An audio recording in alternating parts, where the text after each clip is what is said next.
صاحب کرتاس و قلم اور صاحب فکر و نظر عالم دین، بلکہ اب ان کو عالم دین اور مصنف کے ساتھ ساتھ صوفی بھی کہا جاتا ہے۔ میری گزارش حضرت علامہ مولانا مقبول احمد سالک مصباحی سے ہے، وہ تشریف لائیں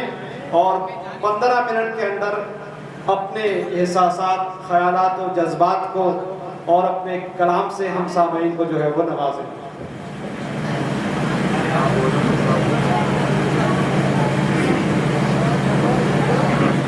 السلام علیکم ورحمۃ اللہ وبرکاتہ۔ الحمدللہ نحمدہ ونستعینہ ونستغفرہ ونؤمن بہ ونتوکل علیہ ونعوذ باللہ من شرور انفسنا ومن سیئات اعمالنا، من يهده الله فلا مضل له ومن يضلله فلا هادي له، ونشهد أن لا إله إلا الله ونشهد أن محمدا عبده ورسوله، أما بعد فأعوذ بالله من الشيطان الرجيم، بسم الله الرحمن الرحيم، إنما يخشى الله من عباده العلماء، صدق الله العلي العظيم وصدق رسوله النبي الأمين الكريم، ونحن على ذلك لمن الشاهدين والشاكرين والحمد لله رب العالمين۔ عزیزان ملت اسلامیہ، بعد توحید کے مت والوں، شمع رسالت کے پروانوں، وفاداران خاندان نبوت، جانثاران اہل بیت رسالت، میخانہ اشرفیت کے میخاروں، دور و دراز سے آئے ہوئے امین طریقت،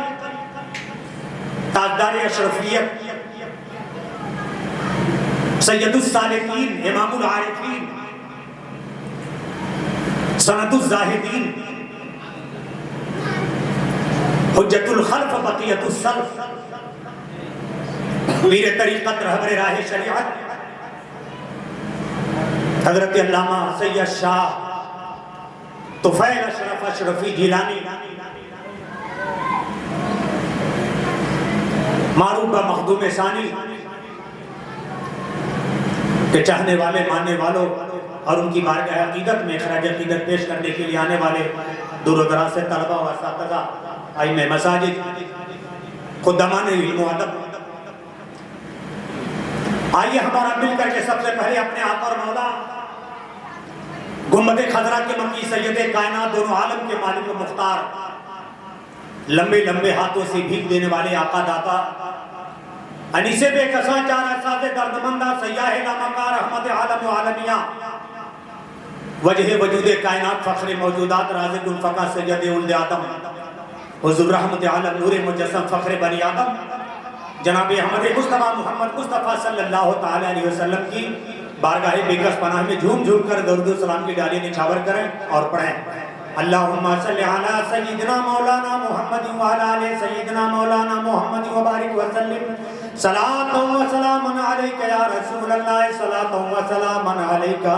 یا حبیب اللہ صلی اللہ تعالی علیہ وسلم۔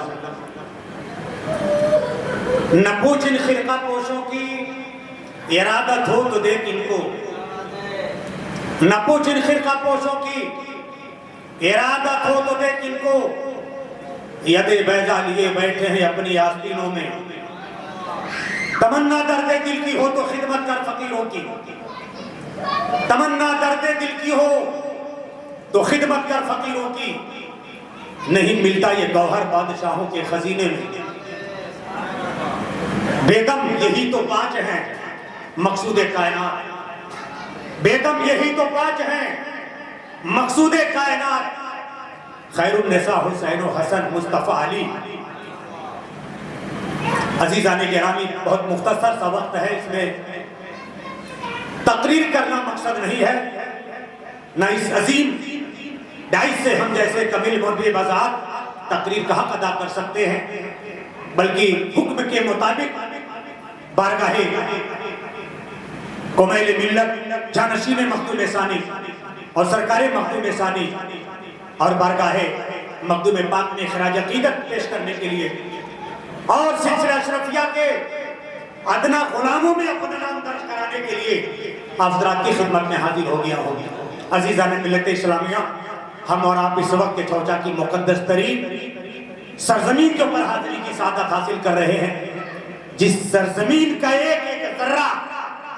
کوكب و انجم بن کر کے آسمان فضل و کمال پر جگمگاتا ہوا نظر آتا ہے۔ اس سرزمین کے اوپر وسیم الشان بین الاقوامی شہرت کا حامل خانوادہ، اور وہ بھی عام خانوادہ نہیں بلکہ وہ خانوادہ جس کی رگوں کے اندر خون مصطفیٰ دوڑ رہا ہے، یہاں آرام فرما بھی ہے اور اپنے دربار دربار سے جو ہے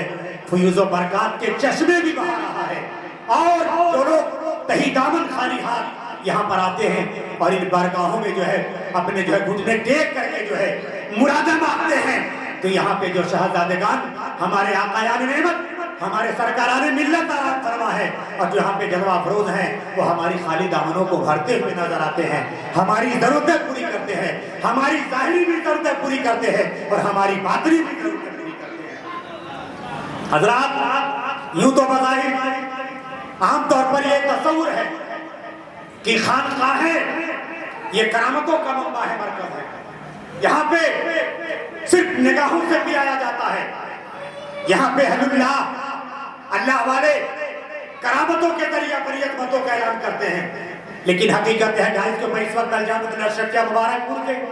کئی موقع اساتذہ تشریف فرما ہے، اور بھی اشرفیہ کا